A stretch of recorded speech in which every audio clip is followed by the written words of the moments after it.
Good afternoon, world. We are back again. It seems like we're never off air today. Thank you so much to Spam for that lovely interview with Iro. Thank you, Iro, so much as well. It was really lovely to see your face. Right, so I am now winging my way over to India and I'm going to find Surabhi. Oh, she's so hopefully now wearing my glasses, I've got the right person. Ah, Hello, hello. how are you? Hi, I'm good. Am I saying your name right? Is it Surabhi? Yeah, Surabhi is fine too. Surabhi. Surabhi. So Cool. nice to meet you, Lynn. And you. It's so lovely. Yeah. How are you? All good here. I've been so excited about the week, and I've been following the Insta lives as much as I could as well. And it's so great to know about everybody's work.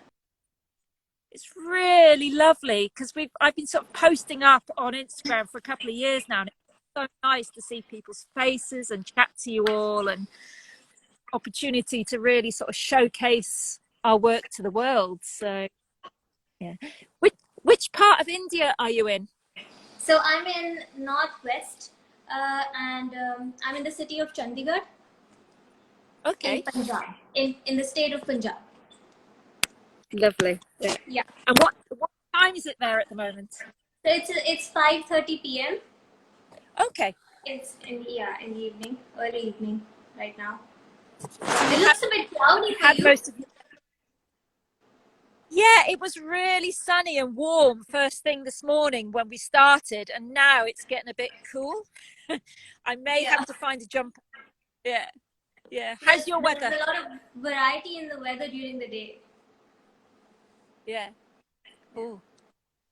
So, do you want to tell us about your work? Because some people watching will have seen it and others won't. So, do you want to tell us the work that you gave us for the exhibition?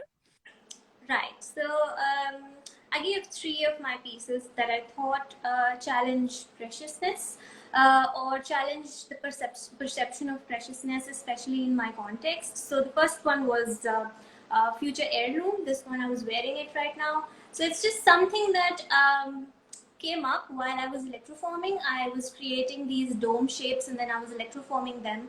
And there were some growths, some nodular growths in how these pieces came out initially because I wasn't using brighteners and levelers. So when that started coming about, there was this duality of growth and decay that I was encountering. So with these nodules, there's a lot of growth which is not, you can't really control it, and then with patination there's a certain beautiful sense of decay, and I found that very beautiful, and then it started giving me narratives on its own.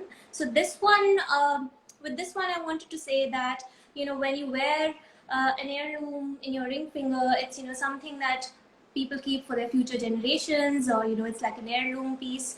And what I wanted to say here was that of water the water as a resource is, it's so precious that we'll be conserving it, we'll be packaging it or just showcasing it in our adornment, which is considered precious as well. So it was just something that where I could just see that this is what it's meant to be, and it came about. And with the immunity pin, it was just something that derived from the vaccine and all of the journey of the vaccine. Basically, there was a lot of bureaucracy initially, in the distribution, the administration. There was a lot of doubt among people who were taking the vaccine, and then when it finally came, it was like gold. You just wanted to grab it. And today, as of now, the situation is such that you don't really know what you got, because my AstraZeneca vaccine is not the same as your AstraZeneca vaccine. So there's a lot of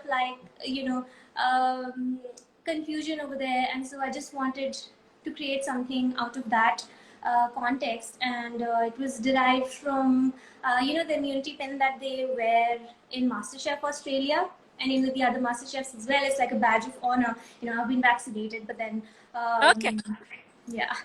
So Yeah. I that is mean, that one. I mean that syringe, for anybody that's not seen it, it's a brooch and it's a syringe and it's got all these beautiful Swarovski jewels, like diamonds in it, and it's just so. I mean, I love sparkly things. I think I was a magpie in a former life. It's just beautiful. It's just so shiny and sparkly. But your ring as well, like the ring you've just shown us, but with the like the goldfish, the big sort of glass ball on. It's just beautiful. I absolutely love it. Thank you. So that one was also inspired a little bit from the pandemic. It was just something that I thought would be like a memory of my garden at home while I was locked down in the UK. I was studying there, and so I was just about completing my course in the UK when the lockdowns happened, and then India closed its international borders. So So you were stuck I in the. was, so to say, it wasn't that bad. I had it much better than a lot of people, but it was just about thinking about this tree, this bush that grows outside our house, and I think I hadn't really noticed it as much in its presence as much as I did in its absence, is what was happening. And then I just wanted to show the fragility of that memory, and how uncertain the future was through the delicate, glass bulb um, on top of my garden, which was a little bit dark and a little bit wintry, and so there was all of those feelings that I wanted to put in that memory. So. Yeah. Your work is just beautiful. People watching, if you've not seen it, just if you head over to either our Instagram page or also the website that Juan Rouge created, it's just gorgeous work. Thank Really you, beautiful. and I can say the same for you. Yeah, Oh, thank you. Yeah. so amazing. Yeah. Oh, thank you. So you used to be an architect. That's right. Yeah. So how come you came over to the art jewelry side? So yeah, so I worked briefly as an architect after training, and then I felt like I wanted to study products further. I've always loved jewelry, but I think my exposure to jewelry in India was a little bit limited to jewelry of opulence, jewelry where investment jewelry where you want to put as much of precious metal or gemstones into it, so that you increase the monetary or the financial value of a piece, which is very beautiful, but I couldn't see how I could express through that. So I didn't really take it seriously as a career before I discovered some really nice jewelry artists in the UK as well as in Europe. And I think a lot of people say that going to London changes you. I think going to the V&A and looking at Wendy Ramshaw's portrait of a woman changed me. I think because Well, that was the moment where I was just, how would you wear this piece? And I had so many questions because this piece was inspired by one of Picasso's paintings, and it just blew my mind. And when I came back to class with a picture of that, I spoke with my teachers, and uh, there was so much that I wanted to do with just that visual of Wendy Ramshaw's piece. And then I started discovering more amazing artists who were doing so much and expressing themselves through jewelry. And I think by the end of the course, I knew that this is something that I want to take forward. I did work a little bit with Masirat, which is a new jewelry education platform. So, interacting with the founders of Masirat was another sort of inspiration, and then so now I'm doing this full time. yeah. So you're not going back to architecture. I don't think so. Good. Don't no. Stay with Yeah. us. Us. Yes, of course. Then I discovered people like you, and I must say that when I discovered Precious.Collective, it was exactly what I wanted to do with jewelry, or exactly what I would have loved to, be part of. And I'm so glad that I discovered all of this work that you and the others are doing. So because I just feel like it's it's a place where I just want to be. Yeah. It's just lovely. It's just such a nice community. So yeah. Yeah. So how's art jewelry in India? So is there a lot of art jewelry, or like you said, is it growing? Is it small? Is it big? Or I think it has a lot of scope in India, but I think the focus for most people, that would be, the designers, or the wearers or the collectors. For them, the focus is mainly on the investment aspect, and and when you say Indian jewelry, even internationally, it's known for its big fanciness. Um, but those pieces have a limited wearability. Not that Mm. my pieces have a lot of are very wearable, but those pieces are worn on occasions, and otherwise they're put in the bank. So it's there's they're handled differently from art. And secondly, it'll take a while for people, for art galleries and for curators in India to kind of see jewelry as an art medium. So I don't really know where it falls. I feel like it doesn't fall in art as well as in jewelry currently, but there are some people, as I grow and connect with more artists, I'm finding people who are doing this kind of work, and I really hope that there can be some kind of a movement where art jewelry becomes a little, it grows. Yeah. Yeah, you have to start it. Yeah. It's up to you. You're the one to take it forward. That's true. I'm going to do it. I'm going to like slowly like connect people together, and I feel Yeah, like it's got a long way ahead. So yeah, do it. Yeah, yeah. So, what's your studio like? Have you got a studio at home, or is it in somewhere else, or do you work with other people, or on your own? I just set up my own space, and I'm really excited about it. It's in my home. So I live with my family, and so I had this room where I just how do I flip my yes. Oh, So this yes. is. Can you see it now? Yeah. Or no? Uh, Yeah, now you can. So this is a little room in the back of our house, and then these are my um, doming, and I'm just creating these bowls right now. yeah. Yeah, Beautiful. and yeah, and then that's some soldering that I was doing, and this is my latest project that I'm doing. This one Uh, deals with the concept of the evil eye. okay. Yeah.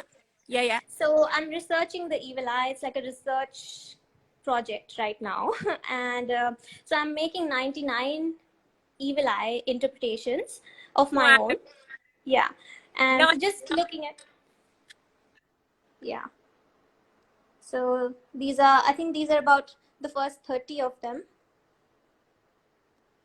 Cool. and yeah, so just that, and then this is another piece that I just did. Yeah. It's a neck piece, and yeah, and this is the electroforming stuff Okay. happening. Yeah. So that's a bowl. Wow. It's like magic. I know the process is magic. Yeah. Yeah. And then that's just my table where I'm doing all the sawing and the drilling and the sanding and everything. You are so tidy. I am very jealous. Oh my I'm word. not this tidy usually. Uh, My brother who's watching, he would have killed me if he saw my studio in its original state. So I've tidied for him. oh. Hello, brother. Hello, brother. She's got a very tight studio. It's beautiful. Thank Very, you. yeah. So 99 evil eyes, that is a lot of eyes. That's a lot of eyes, and I made more. It's just this month that the project is 99 Evil Eyes, and Root Peters was tutoring me on this project, and he's getting me to just get in touch with my heritage and my local context, but interpret it in my own way. So that's been great as well. Fab. Brilliant. Yeah. Yeah. So have you got more exhibitions planned? What are you up to till sort of for the rest of the year? So I have the cluster fair coming up Okay. in Oh, December. you going Yeah. to that? Are you going to Uh, London? I'm hoping to go, but like I said, I don't know about the vaccine situation. So I'm hoping that I can go, and that will be a really nice opportunity to meet everyone. I'm Um, We can meet together. Will you be there? Yeah, we can have coffee. Okay, great. I think I'm gonna really try to make it. It's one more important reason to come. Yeah, and then so I just sent off one collection to Mexico. It's not an exhibition; it's for a gallery. Um, yeah, and then there was one where I was supposed to show a piece in Italy, but I think my piece is stuck somewhere with the customs, so I'm not too sure about that one. So Yeah. yeah, so this is about it, but it feels like a lot when I'm at it. Yeah, but I'm going to get some more exhibitions lined up as in when I get done with the evil eyes and stuff. Yeah. Oh, nice. Cool. So thank you so much, Surabhi. It's so nice to see you and meet you. Thank you. Yeah. It's been so nice. Is there anything else you'd like to say to everybody before I wrap this up? A lot of like my friends are watching, and I'm so glad that you are. You really make it special for me. It's my first live, and I'm so glad that I could, connect with you and the rest of Precious Collective. So I'm really happy, and I want to just keep working with the community. Excited about tonight. The Yes. yeah. Yeah. So thank you for that. Yeah. 6 o'clock tonight, everybody. So there are links to the YouTube live event. So that starts at 6.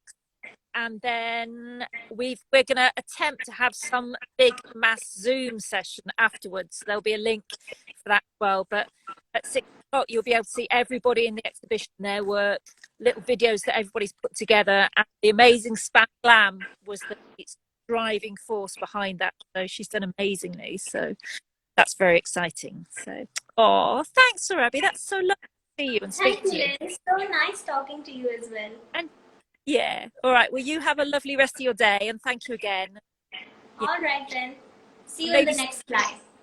All right, darling. See you. Bye bye. Bye. Bye, everybody. Bye, world. Bye bye.